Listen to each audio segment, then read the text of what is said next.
So one note, I thought this had comedy involved in it, and it was interesting because we were looking at like personas and like perhaps this is a Frenchman, by the way. So, but he French stand-up comic, sacre bleu. He's sacre bleu. Only fits me out of you. Yeah.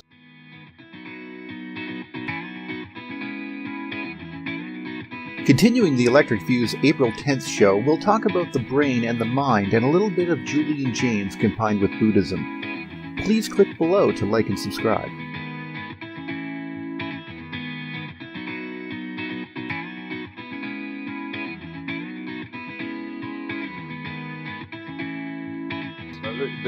But he's a pretty interesting character. But I'm much more compelled by his persona than anything else. But he's playing with plasmas and he's doing some high level math.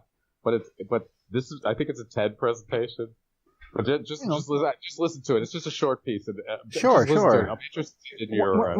Give me 1 second before you hit play. 1 second, Neil. Sure. Do you speak French? Un petit peu, I guess. Yeah, un petit peu, me too. But I have some 1933 Solvay text in French. Could you read it? I would have tons of people around me who could. Like, Okay. literally. Like, I would just have to call up a friend and say, hey, could you come over and read this? Because I have a PDF or something to that effect in French. And that's the 1933 Solvay, and that was published in French. But my French Sucks. c'est un petit peu. So, not so much, right? So I can. So if I were to send you that text, could you translate that, or at least more or less point out what it's about, more or less? Oui. According to Le Langue Dictionnaire de Québécois. So yeah, no, but I don't. I only know French because of humor, and everyone around me is French. Like, I mean, there's so much. Yeah, but you picked up much French, there, right? Well, it wouldn't matter. I would literally just go, "Hey, come here." Like I literally, like there are friends of mine I could just ask to come over, and we could sit down and just laugh because I would know most of the words, and they would fill in the gaps because some of them you won't know. They're not. Right. Not You've got proper. a lot of practical experience, I assume. Yeah. Yeah. Okay, we'll talk about that. Sure. I'll come back to that. I know some people as well, like who are EU people who would love to do it, like Laurent Souy and other people. Oh, Laurent, of course he can. Of course, I know he speaks French. Of course. Does he live next to you or close to you? Or? 12 hours away, so yeah. Huh? That's next door. He's only 12 hours away. He's in Montreal. Next door, right? Yeah, I know. We live in two countries then by then. Well, that's what I mean. We live in such a big like it's like I said, it's 3 hours to Halifax. It's only 5 hours to the other border for me to get to the border of New Brunswick, and then 12 hours to get to Montreal, 17 to get to Toronto. It takes about 24 to get to Niagara Falls. Wow! I never had to drive further than that. So you're way west, huh? East. I'm on the ocean. Yeah. Right. So this is this guy. Yes, do this guy. Okay. Yeah. Sorry for that interruption. All good. Continue. I was in the Institute for Advanced Studies in Princeton. For many years, the home of Albert Einstein, and arguably the most Einstein. more about for mathematical research in the It's world. more about the delivery than anything. Einstein. I love it. That night, I was working on an elusive proof, which was incomplete. It was all about understanding a paradoxical stability property of plasmas, which are crowd of electrons. In the perfect world of plasma, there are no collisions and no friction to provide the stability like we are used to. But still, if you slightly perturb a plasma equilibrium, you will find that the resulting electric field spontaneously vanishes or damps out, as if by some mysterious friction force. This paradoxical effect, called the Landau damping, is one of the most important in plasma physics, and it was discovered through mathematical ideas. But still, a full mathematical understanding of this phenomenon was missing. And together with my former student and main collaborator, Clément Mouot, in Paris at the time, we had been working for months and months on such a proof. Actually, I had already announced by mistake that we could solve it. But the truth is, the proof was just not working, in spite of more than 100 pages of complicated mathematical arguments and huge calculation. It was not working. And that night in Princeton, a certain gap in the chain of arguments was driving me crazy. I was putting in there all my energy and experience and tricks, and still nothing was working. 1 a.m., 2 a.m., 3 a.m., not working. Around 4 a.m., I go to bed in low spirits. Then, a few hours later, waking up, it's time to get the kids to school. What is this? There was this voice in my head, I swear. Take the second term to the other side, Fourier transform and invert in L2. Damn it! That was the start of the solution. You see, I thought I had taken some rest, but really my brain had continued to work on it. That's true. Those moments, you don't think of your career or your colleagues. It's just a complete battle between the problem and you. That being said, it does not harm when you do get a promotion in reward for your hard work. Yeah. And after we completed... So anyway, this guy, right? So, pretty... He was compelling, right? This is true. This is what's happening to me a lot. When you wake up? When I wake up, the first I've had intense, especially before I had an intense day, for example, or a couple of days, figuring out elements. When I did that stuff, for example, and when I go to sleep, I'm still going over major things, and I'm trying to reach a final conclusion of that thinking, recap it, if you will.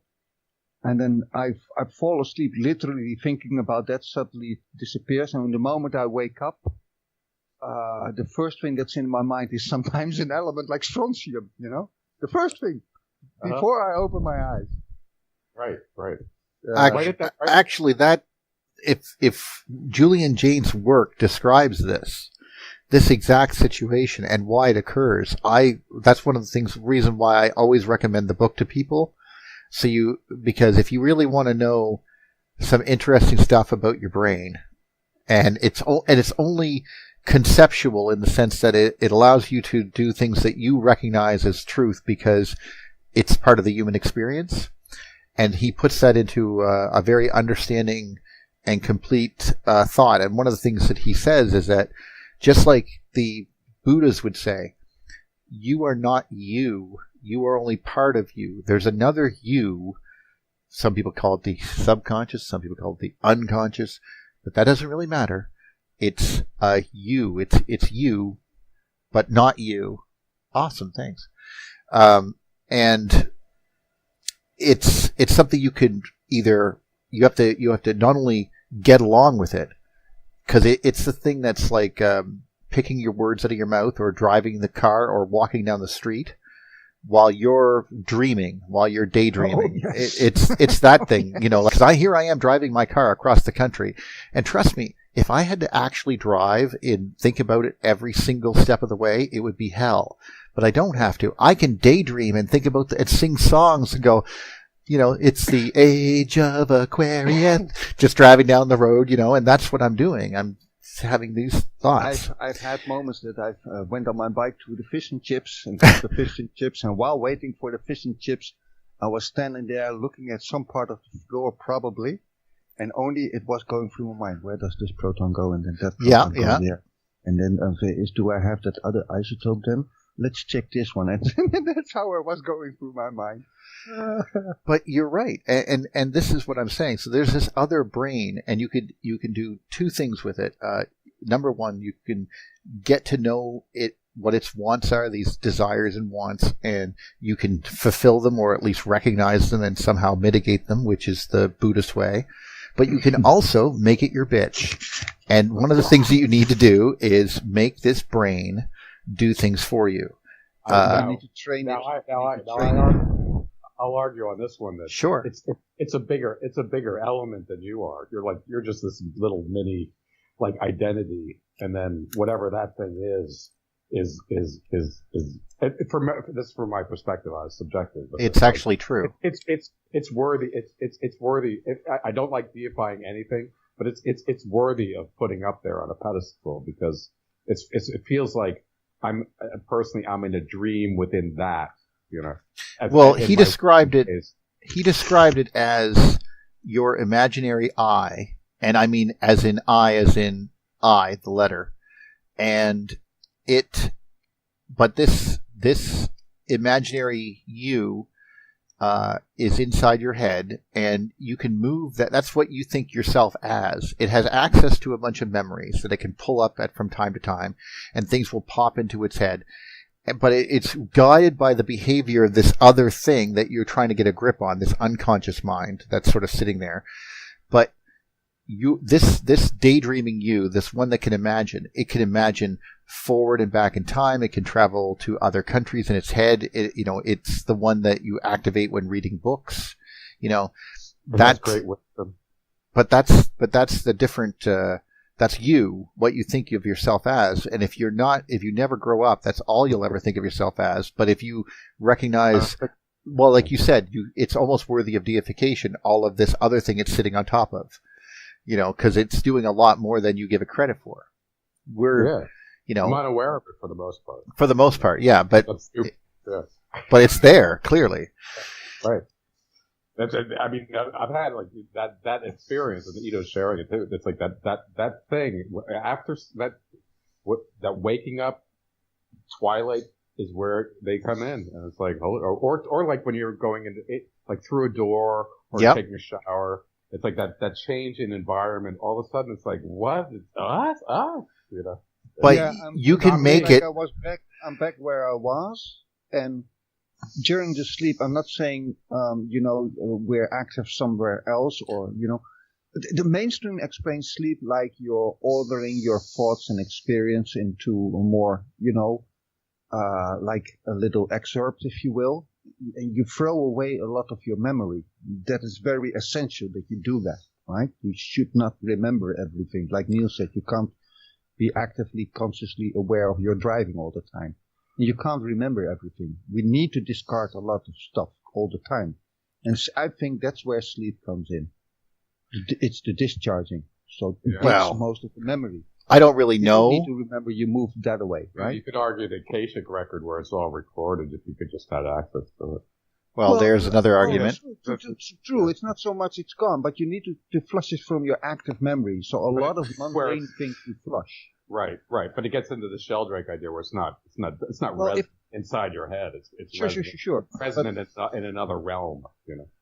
I totally yes. But if we don't flush, our brain gets overloaded. That's why we need sleep. The material part of our yes. I mean, I ran across the active memory.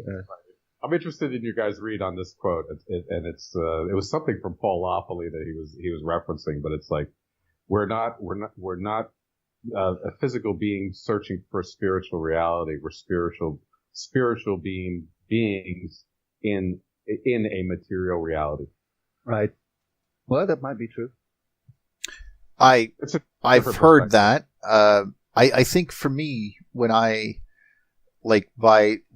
just to mention Julian Jaynes again, in that book, The Origin of Consciousness, one of the things that they talk about was it is almost like that Jedi stuff. I mean, there's a Buddhist idea that you can sort of come to balance, you can recognize your inner self and all this other wonderful, stuff.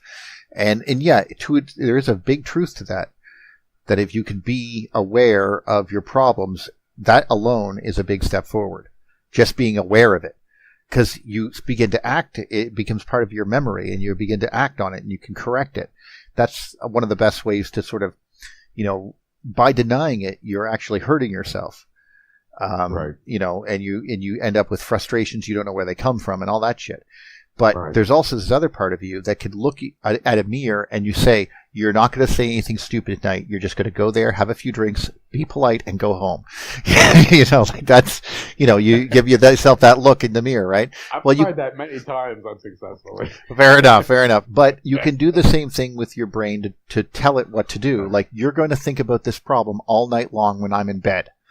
Okay, so you're going to solve it. I'm going to go to sleep. And then you wake up, boom.